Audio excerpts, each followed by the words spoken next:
My daughter took my card for my grandson's medical procedure. 3 days later, her mother-in-law posted a photo from Hawaii, cocktail in hand, toes in the sand. Camille smiled and said, "Don't worry, Mom, it was only $100K. I said, "That's funny. My card has 100. Did you even check the name?" The words still echo in my head, her voice airy, smug, so sure I would nod along and let it pass, as if $100,000 was a minor detour on the way to something more important, like a tan. I didn't yell. I didn't even blink.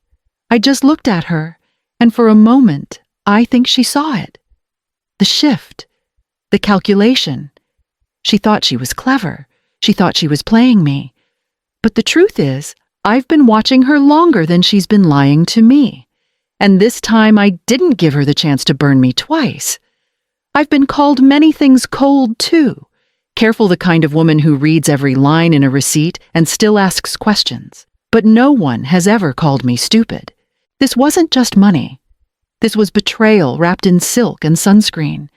She used Jonah, my grandson, the child I'd do anything for, as her excuse. And then she handed my trust to a woman who once told me I should try smiling more if I wanted to keep my daughter close. No, not this time.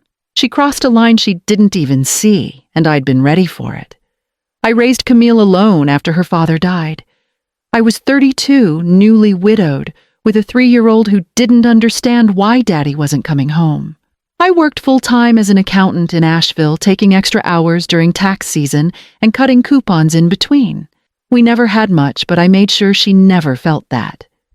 She had new shoes, every school year birthday cakes, shaped like castles, and the only Barbie dream house on the block bought on layaway across 7 long months. Camille was always magnetic, bright, charming, with a smile that could soften granite. She grew up hearing how pretty she was, how sweet, how gifted, how I let those words fill her ears because they drowned out the ones I was too tired to say. I never wanted her to feel the sharp corners of our life, the trade-offs I calculated each time I swiped my debit card. I thought love meant shielding her from reality. She showed promise once, enrolled in nursing school, talked about pediatrics, even shadowed a local doctor. But she dropped out halfway through her 3rd year because it didn't feel right anymore. After that, it was a string of part-time jobs, floral shops, receptionist desks, retail. Nothing stuck. She met Wyatt at a music festival, married him 6 months later, and was divorced by the time Jonah turned 2. The only good thing that came from that union was Jonah himself, a soft-spoken boy with curious eyes and an old soul I don't think he got from either parent. After the divorce, Camille moved back to Asheville. Not with me, though. I offered, but she insisted on her independence. Independence in her case meant I paid first and asked questions later. I've covered groceries, Jonah's preschool tuition, utilities, even car repairs. Camille forgot to mention, until the check engine light had been blinking for weeks. I'd draw lines in the sand only to erase them the moment Jonah got a cold or Camille showed up crying. I never minded helping for Jonah. That boy is my heart. He brings me handmade cards with crooked hearts and writes Grandmore on everyone. He asks me questions about stars, about trains, about whether birds get tired from flying.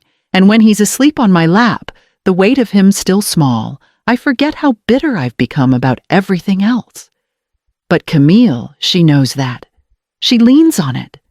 She leans hard, and every time I think maybe she's changing something, happens to prove otherwise. Still, I kept helping. I kept forgiving, because Jonah needed stability, and I wanted to believe Camille would grow into the mother he deserved. Then came Maureen, Camille's former mother-in-law, and my favorite passive-aggressive thorn. Maureen has always been about appearances, makeup, flawless, nails, polished vocabulary full of veiled insults wrapped in polite smiles. The kind of woman who says, "You're so brave to wear flats at your age," and thinks it's a compliment. After Wyatt left, Maureen clung to Camille and Jonah, as if keeping them close preserved something of her son. She bought Camille luxury strollers, designer diaper bags, and treated her to weekend spa getaways while I packed Jonah's lunches and paid for speech therapy. She once told Camille she should dye her hair so she wouldn't end up like her mother. I swallowed it all, because keeping the peace meant keeping Jonah close. Because I thought it was better to be the quiet, dependable one than to start a war Camille would make Jonah fight. I see now how wrong that was. And by the time Camille came asking for help again, I knew I'd finally run out of excuses. It started with a cough. Dry at first, nothing alarming. Then came the wheezing, the shallow breaths, the sudden quiet panic in Jonah's eyes when he couldn't catch his breath. Camille brought him to urgent care twice in 1 week before finally calling me. "He's not getting better," she said, her voice brittle. "They think it's reactive airway disease. Maybe something more." I drove straight to her apartment, and the moment I saw Jonah curled up on the couch with a damp towel on his forehead, I knew it wasn't something we could wait out. His breathing was labored, his color was off. I offered to drive them to the ER, but Camille said she already had an appointment with a pediatric pulmonologist, Dr. Amari, at a specialty clinic in Raleigh. "They say he's the best," she whispered, eyes glistening. "But he doesn't take our insurance. It's all out of pocket." I looked at her for a long moment. She was sitting at the edge of the love seat, her fingers twisting the hem of her hoodie. I could see it coming before she said a word. "I don't have the money, Mom. I'm scared. Please, just until the medical loan comes through." There it was again. That same soft desperation, that same unspoken script we'd performed a dozen times. She needed, I gave. She promised, I waited. I went home that night and stared at my gold card. I'd kept it mostly untouched for years, only for emergencies. Only for Jonah. If this wasn't that, what was? The next morning I drove back and handed it to her. Her hands trembled when she took it. "This is for Jonah only," I said. "Medical expenses only. I want receipts, and you need to call me before any use. I keep the limit low security reasons. You won't be able to charge much without me transferring funds." She nodded quickly, eyes glassy mouth, murmuring gratitude. But she wouldn't meet my gaze. Not directly.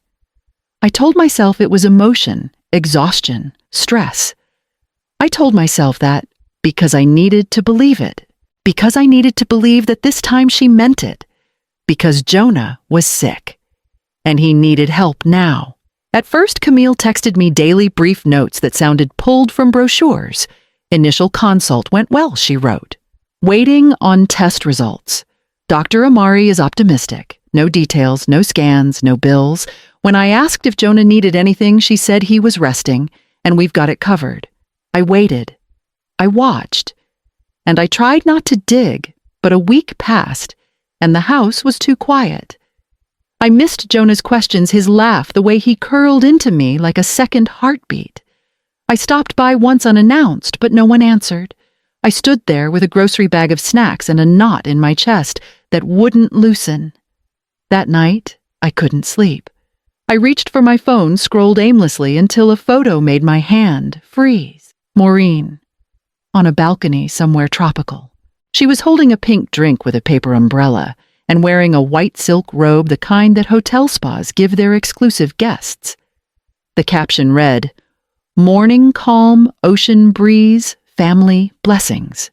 Grateful to family, Maui moments." I clicked her profile. My heart pounded harder with every image. A poolside massage. A dinner plate with gold flakes. Maureen at a Gucci store, lips pursed, holding a handbag as if she were born into it. Then one post stopped me cold.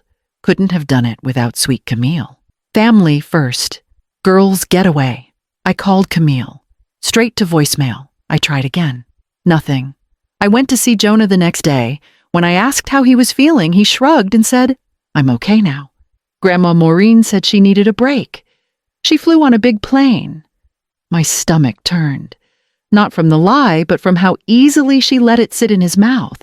I called the clinic myself, asked to confirm Jonah's appointment with Dr. Amari. The receptionist hesitated, checked the system twice, then told me there was no record, no consults scheduled. no patient file under his name. I thanked her, hung up, and stared at the floor until the lines between tile blurred. Then I called my bank. The woman on the other end was polite, cheerful, unaware that her words were pulling apart everything I wanted to believe. Yes, the card had been used. Yes, the charges were still pending. High-end hotel in Maui. Designer boutiques, spa services, 3 airline tickets, all within the past 5 days. I didn't ask for more. I didn't need to. I sat at my kitchen table and pulled out a legal pad. I wrote down every date, every text Camille had sent, every lie she dressed in the voice of a concerned mother. I took screenshots of Maureen's posts before they could disappear. I matched timestamps, cross-checked photo metadata with airline arrival times. I recorded a voicemail from Camille, her voice bright chirping about Jonah's progress, while Maureen was posting about beach yoga. I didn't tell anyone. Not yet. The hurt hadn't fully settled, and neither had the anger. I'd been betrayed before, but never like this, not with Jonah caught in the middle. Not with this level of cruelty disguised as gratitude. I didn't rush to confront her. I waited. I watched the card activity. I let the silence grow. And when the charges reached just under the limit, I knew it was time. I didn't knock. I walked through the front door like I belonged there because I did. Camille's car was in the driveway, and so was Maureen's, still bearing the airport sticker on the rear window. The air outside smelled like grilled shellfish and expensive candles. The dining room looked like a magazine spread. Linen napkins, lobster tails gleaming with butter crystal glasses, half full of champagne. Maureen wore a silk blouse and too much perfume. Camille was laughing when I entered the sound sharp artificial. Her smile faltered the second she saw me. "Well," she said, smoothing her dress, "this is a surprise." I set my purse on the nearest chair and sat down without asking. "Didn't want to interrupt," I said evenly. "Just thought I'd stop by and see how Jonah's follow-up went." Camille blinked. "His... what follow-up?" "With Dr. Amari. After the initial consult, I figured he'd have seen Jonah again by now." Maureen jumped in too fast. "He's doing so much better, thank God. This trip really helped me decompress." I turned to Camille. She lifted her wine glass, hesitated. "Mom, we only used about 100,000. There's plenty left for Jonah if he needs anything." I took out my phone, tapped the screen, and laid it face up on the table. "The card has a $100 limit," I said. "I never moved funds over. Every charge is pending. I flagged them all 2 days ago." Silence. The air in the room thickened. Maureen's face drained of color. Camille froze wine halfway to her lips. "You set me up," she said. I leaned back in my chair. "No, I protected Jonah. You stole from him." "From me. I just didn't let you get away with it." Camille's voice cracked. "You think I'd hurt him?" "You already did," I said. "You used him." "And you lied." Maureen pushed back from the table, knocking her chair into the sideboard. "This is ridiculous. You gave her the card." "I gave her trust," I said quietly. "You spent it." Camille stared down at her plate. Her hands were trembling. I stood slowly. "I'll be calling the card company in the morning. If the merchants decide to press charges, that's between them and you." Camille looked up, then eyes wide with something between shock and dread. Maureen said nothing. She picked up her glass and drained it in one motion. I walked out without another word, my heels clicking softly across Maureen's imported tile. I didn't look back. By the time I reached my car, the tears had already started to sting, but I kept driving. I wasn't sure yet whether they'd face the truth or just dig in deeper. 2 days later, I received a call from the Grand Lahua Resort in Maui. The voice on the line was firm but polite, asking to confirm that the charges made under my card number were indeed unauthorized. I answered clearly, yes, they were. I hadn't authorized any travel, any spa treatments, any luxury suites. And no, I would not be covering the pending balance. That afternoon, Maureen was asked to leave. According to a guest services manager I later spoke with, she didn't go quietly. Security escorted her out after her backup card failed, and she demanded to speak to a higher authority. The photos disappeared from her social media that evening. The hashtags vanished. The glow faded fast.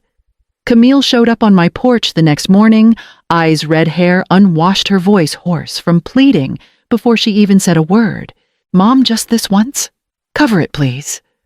I'll figure the rest out. I swear." I stood in the doorway with Jonah inside watching cartoons. He'd stayed with me since the confrontation, quiet, distant, but safe. I didn't want him anywhere near that chaos while it unraveled. "No," I said. "Not this time. I warned you. I gave you conditions. You broke everyone." She blinked at me, stunned that I didn't fold. "But it's going to ruin me. You made that choice," I said. "I won't help you clean it up." Not when the mess was made over Jonah's name. The charges moved fast. The hotel and 2 luxury stores submitted fraud claims. The card company froze the account. I provided everything, screenshots, voicemails, timelines. Camille stopped calling me after that. At least for a while. But I kept Jonah, not out of spite. Not to punish her. He needed stability and I needed time to figure out what came next. Each night, as he fell asleep curled against my side, I remembered what this fight had always been about. Not money. Not pride. It was about who was still willing to protect him when everyone else started protecting themselves. In the weeks that followed, I started seeing things differently. Not just Camille, but myself. I thought I'd raised her with strength. What I'd really done was raise her with guilt.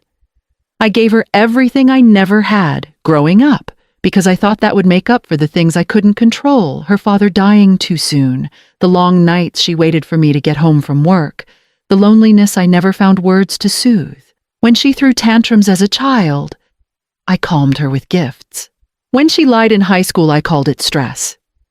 When she quit nursing school, I blamed myself for pushing too hard. I smoothed over every rough edge, thinking I was protecting her when all I was doing was sanding away her sense of consequence. Love without boundaries. I've learned isn't love at all. It's surrender. It's letting someone else rewrite the terms of your worth until you no longer recognize what's fair. After the confrontation, I made an appointment with a therapist. Her office was quiet, the kind of space where silence doesn't feel like judgment. The first session, I told her everything, how I'd made excuses for Camille, how I'd confused enabling with love, how tired I was of being the only adult in the room. She listened, then asked a question I hadn't prepared for: what would happen if you stopped rescuing her? I didn't answer right away. The truth settled over me slowly, but heavily. I knew then that the question wasn't about Camille. It was about whether I was finally ready to rescue myself. The credit card company launched its investigation. I gave them everything: records, screenshots, voice messages, the paper trail Camille hadn't thought to cover. They told me merchants had the right to pursue legal action, and based on the amount they probably would. Nearly $100,000 across 3 states and 5 vendors. No signed authorization. No receipts. Camille stopped calling. Stopped texting. Whatever shame or anger she felt, she kept it to herself. Maureen vanished entirely. No apology, no explanation. Just gone, as if erasing herself from the narrative could wash away what she helped cause. I didn't chase either of them. Jonah stayed with me through it all. At first, he was quiet, withdrawn. He asked when his mom would come pick him up, then stopped asking altogether. I kept the routine simple breakfast, at the same time bedtime stories, weekend walks at the park. He began to smile more. His laugh returned light and sharp like it used to be. Some nights he still woke up crying, but I'd hold him until the trembling stopped. Slowly, he settled. In therapy, I learned how to let the silence breathe. I stopped trying to solve everything. I stopped rehearsing what I'd say if Camille came back through the door with excuses. I didn't need to rehearse. She knew what she did, and I knew what I wouldn't allow again. The letters from the credit card company turned from updates into warnings. If Camille didn't resolve the balance, legal action was inevitable. I didn't intervene. I wouldn't. Some things can't be fixed by stepping in. They can only be measured by whether trust once broken has the strength or the willingness to rebuild. When the hospital finally called to confirm Jonah's treatment plan, I asked for the invoice to be sent directly to me. No middle step, no crossed wires. I paid the deposit the next morning from my savings quietly, without announcement, without expectation. Camille showed up 3 days later. Not at the door, but at the edge of the sidewalk, like she wasn't sure she was allowed any closer. She didn't apologize, not at first. She just asked about Jonah. I told her he was healing, that he smiled more, that he hadn't mentioned Hawaii once. Then I laid it out.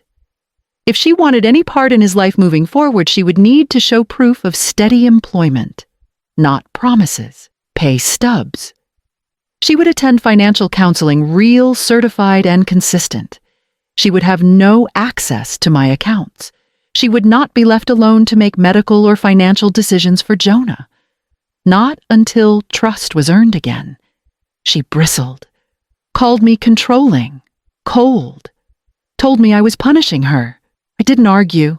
I'd spent enough years explaining my boundaries to people who only heard what they wanted. Eventually, her voice dropped. She asked if I would at least tell her when Jonah's next appointment was. I said yes. She nodded slow. Tired. It wasn't acceptance. Not yet.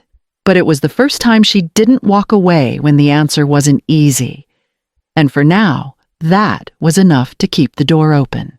When the hospital finally called to confirm Jonah's treatment plan, I asked for the invoice to be sent directly to me. No middle step, no crossed wires. I paid the deposit the next morning from my savings, quietly, without announcement, without expectation. Camille showed up 3 days later. Not at the door, but at the edge of the sidewalk, like she wasn't sure she was allowed any closer. She didn't apologize, not at first. She just asked about Jonah. I told her he was healing, that he smiled more, that he hadn't mentioned Hawaii once. Then I laid it out. If she wanted any part in his life moving forward, she would need to show proof of steady employment, not promises. Pay stubs. She would attend financial counseling real, certified, and consistent. She would have no access to my accounts. She would not be left alone to make medical or financial decisions for Jonah. Not until trust was earned again. She bristled, called me controlling, cold, told me I was punishing her. I didn't argue. I'd spent enough years explaining my boundaries to people who only heard what they wanted. Eventually, her voice dropped. She asked if I would at least tell her when Jonah's next appointment was. I said yes. She nodded slow. Tired. It wasn't acceptance. Not yet. But it was the first time she didn't walk away when the answer wasn't easy, and for now, that was enough to keep the door open.